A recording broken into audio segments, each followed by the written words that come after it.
What's up, everybody? Welcome back to some more Plasma. You guys were all like, please play Plasma, so I'm definitely going to be doing some more of that. The only way that I could add some more PL to this intro is to be Polish. Play Plasma, please. Now, in the last video, I jumped off of the world's edge until I fell off and teleported back on top. But since then, I've discovered the ability of flight, and you can just fly around wherever you want. What's this? Oh, this is the rocket that I, like, chucked up here towards the mountain. And there's a rock on top of the mountain, like on the tippy top. Has this always been here? Or did I just get very lucky chucking a rock and it landed right on top? What? But one question you guys had was just how far can you go? So right now I'm just flying all the way up until I teleport back. Also, if you just fall right off of the world... Oh, there you go. You should be able to trigger the flight ability and just fly around underneath the world. Why not? There's nothing much down here. But today I think it's time to show you guys some of the very first things that I've built. My very first devices in Plasma. So I'm in a brand new world. This is a world just to myself where I can do anything. And this was actually just a test sort of build just to see if I can build on the slanted surface of a ramp. And I've got a bunch of different scaled parts on it. This was just testing all kinds of stuff. So like if I did this, the angle of the stuff on the slanted surface doesn't actually change. And I don't think if you put anything new on this slanted surface, yeah, it still has the same angle on it. But I also discovered that the grid where you can place parts, you can just turn that right off. And you can place things just arbitrarily anywhere. Literally anywhere on the build. And funny enough, the game doesn't really seem to care if you overlap parts together. So that's definitely going to lead to some very interesting creations. But also this test was to show that you can build on a larger surface and then scale it down to cram a bunch of stuff into a smaller space. So maybe you can't exactly point and click where you want something to be, but you can build it on a large scale version and then shrink it down. So this was just a random test that I did to really see the potential of all of the scaling and exactly where you can position parts. I've also spent quite a bit of time in this world collecting a bunch of stuff, just all of the rocks and all of the logs that have just been lying around in the world. You know, sometimes you just need something to chuck, so I've piled them all here. So in a game that's all about building futuristic robots and stuff like that, I thought I would go a little bit primitive, and I built this arch out of some logs. And I don't know why I did this. Like, see, if I grab it or whatever, you can't, like, switch the state, or you can't, like, attach them to one another, so... so I meticulously piled up and balanced... some logs to build this arch. I thought it was just funny to go a little bit primitive in such a futuristic building game. So something else that I wanted to test was the bounce physics. So if you take a look at this random block that's on the ground, it's just a big scaled cube with bounce cranked all the way up. And then this ball over here also has bounce cranked all the way up. And there you go, a bounce value of 1 on a surface with bounce value of 1.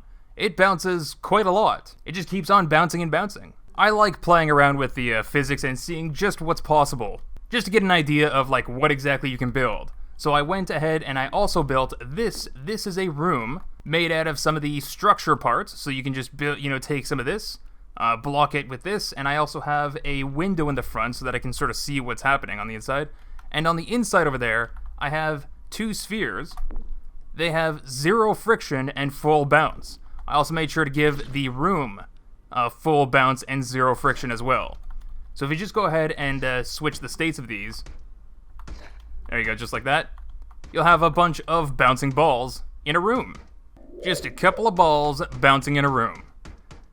And I think a room this small, with that much bounce, it eventually goes into a feedback loop and just pops right out.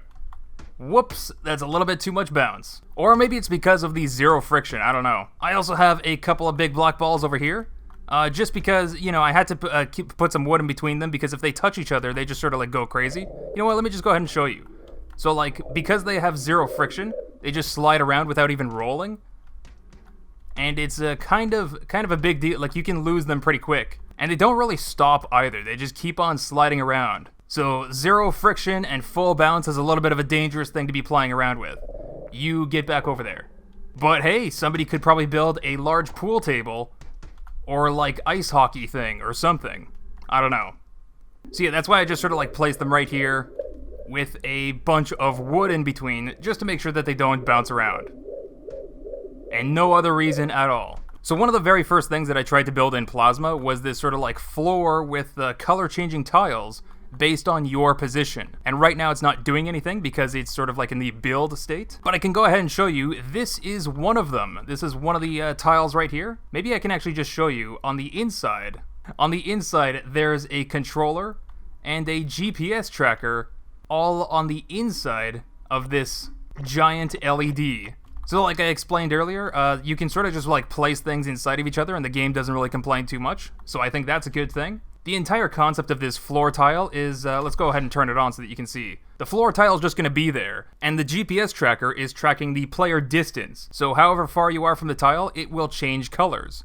It will actually change the hue of the LED. So just to show you the programming of this, I'm not even sure if I'm like doing this right. I still don't know exactly how the programming works. I just sort of like plopped things down together and, you know, just connected a bunch of stuff. I'm not sure if I'm actually doing it correctly or not. So this entire sketch is just based on the player distance. I'm using a math expression to take that distance value and keep it between the values of 0 and 360. So that's going to be 360 degrees of color hue. And then the rest of this is just to make the assumption that there is full saturation and full value. So I'm taking the hue and I'm converting all of this into a color for RGB components. As far as I know, there isn't a color composer with hue, saturation, value inputs, but I can just do the conversion myself with all of the parts available. And then the output color is just going straight into the LED. So really it's just a floor tile that changes the hue based on the distance that the player is from the tile. And the idea was to have a huge floor of this just so that you can see a rainbow underneath your feet, or lack thereof, I don't know, we're a flying drone. And the reason why I stopped where I did is just because, well, I can just go ahead and show you. It kind of lags my game a little bit. But it does actually work. You can see the closer I get to all these floor tiles, they all change. You can see it works exactly like I intended.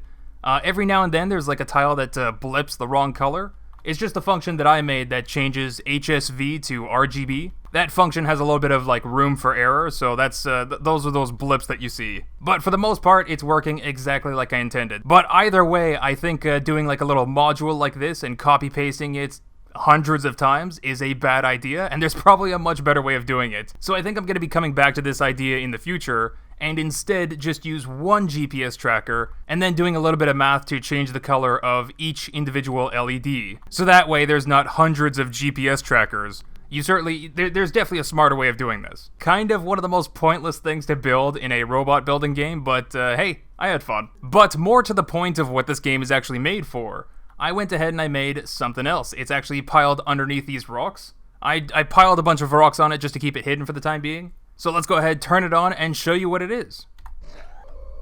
Wahoo! Hello there, little drone.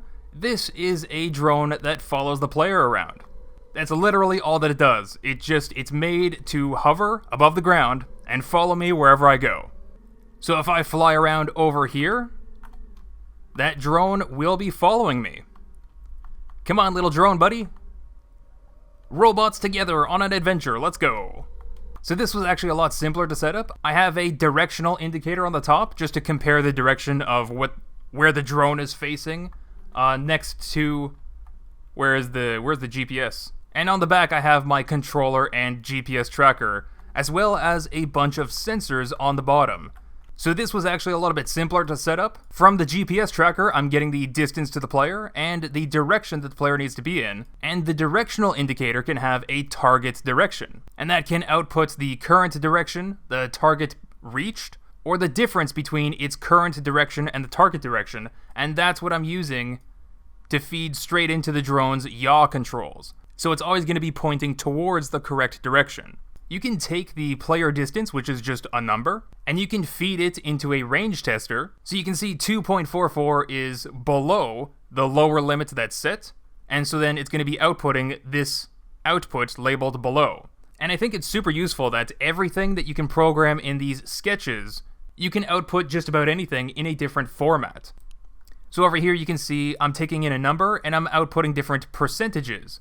And that is for the drone input, where all of these outputs are going into the longitudinal control of the drone. It's going to drive forward or reverse some amount of percent. So basically I'm testing the upper limit is 4 units. So if I'm very far from the drone's going to be operating at 100% speed to catch up to me. If it's within the range of 4 and 2.5, then it's going to be going a little bit slower. And if it's below the lower limit of 2.5, then the drone stops. It doesn't run into me.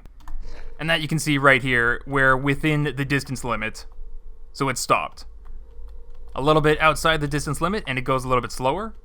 And far outside of the distance limit, that drone speeds up to catch up to us. Next, we can actually show you, the distance sensor also have lasers. Let's just go ahead and turn all of those on so that you can see what's going on with that. You can also set them to a different color. And this I find fascinating. You can use these distance sensors for things that are not even for measuring distance. You can just use them for a laser show. But basically over here, I'm using a few math expressions to take the value from 5 different sensors and averaging them out to a single value. And that value is also being put in a range tester to basically control the altitude of the drone. So basically the target altitude of the drone is going to be between 2 and 3. And if it's above or below the range, we're going to power the drone's vertical thrusters. So there you can sort of get an idea of how things are working. Really, I could have just used one laser, but I don't know, something in me wanted to use more and more lasers just to make sure that I don't like accidentally run into a flat wall or anything like that. A laser pointing forward will sort of like I don't know what that was.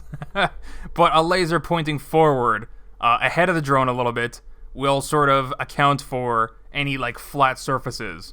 But hey, this is one of the first things that I've built in Plasma just to sort of experiment with like what's possible.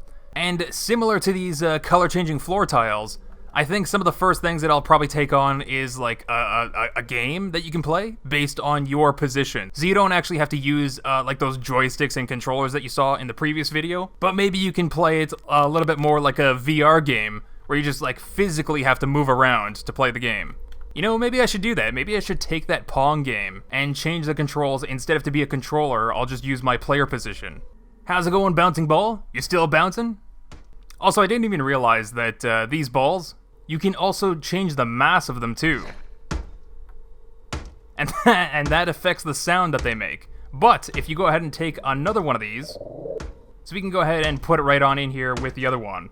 There you go. Let's go ahead and paint that one white so that you can see the difference. So the white one's the light one, the black one's the heavy one. But when they interact together, you can see that the heavy one, oh my god, the heavy one definitely influences the lighter one much more. Okay, come on, heavy one. Hurrah! Oh boy. Oh, feedback loop. Uh-oh.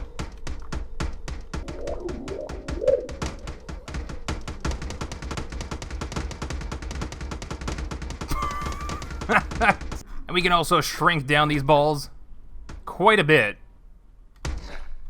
Why'd you bounce out? Get over here.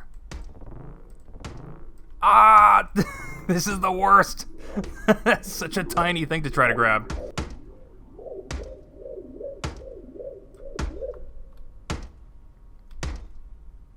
Well, anyway, maybe one day... Oh, hello. No. Get over here. Oh my god, trying to grab this. Well, anyway, maybe one day I'll fill this entire bounce room with all kinds of tiny little bouncy balls. Get over here. No. Trying to grab this is insane. No, don't. Wait. Am I about to score a goal? Oh, hit the post. Didn't go through.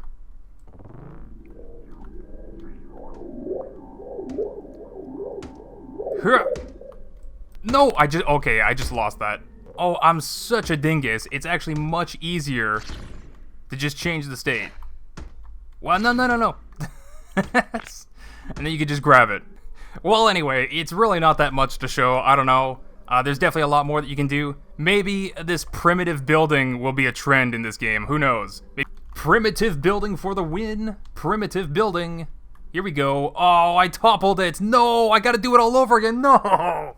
You guys let me know what you think down in the comments below. Check out the link in the description for the Steam store page. You can wishlist the game, and if you follow the game, you're going to know exactly when the demo is available. Also check out the Plasma Discord. It's always nice to be able to talk to the game developers, and there's a section for you to put your suggestions for the game as well. But that's all that I got to share with you guys for today. Thanks for watching, and I'll see you guys next time.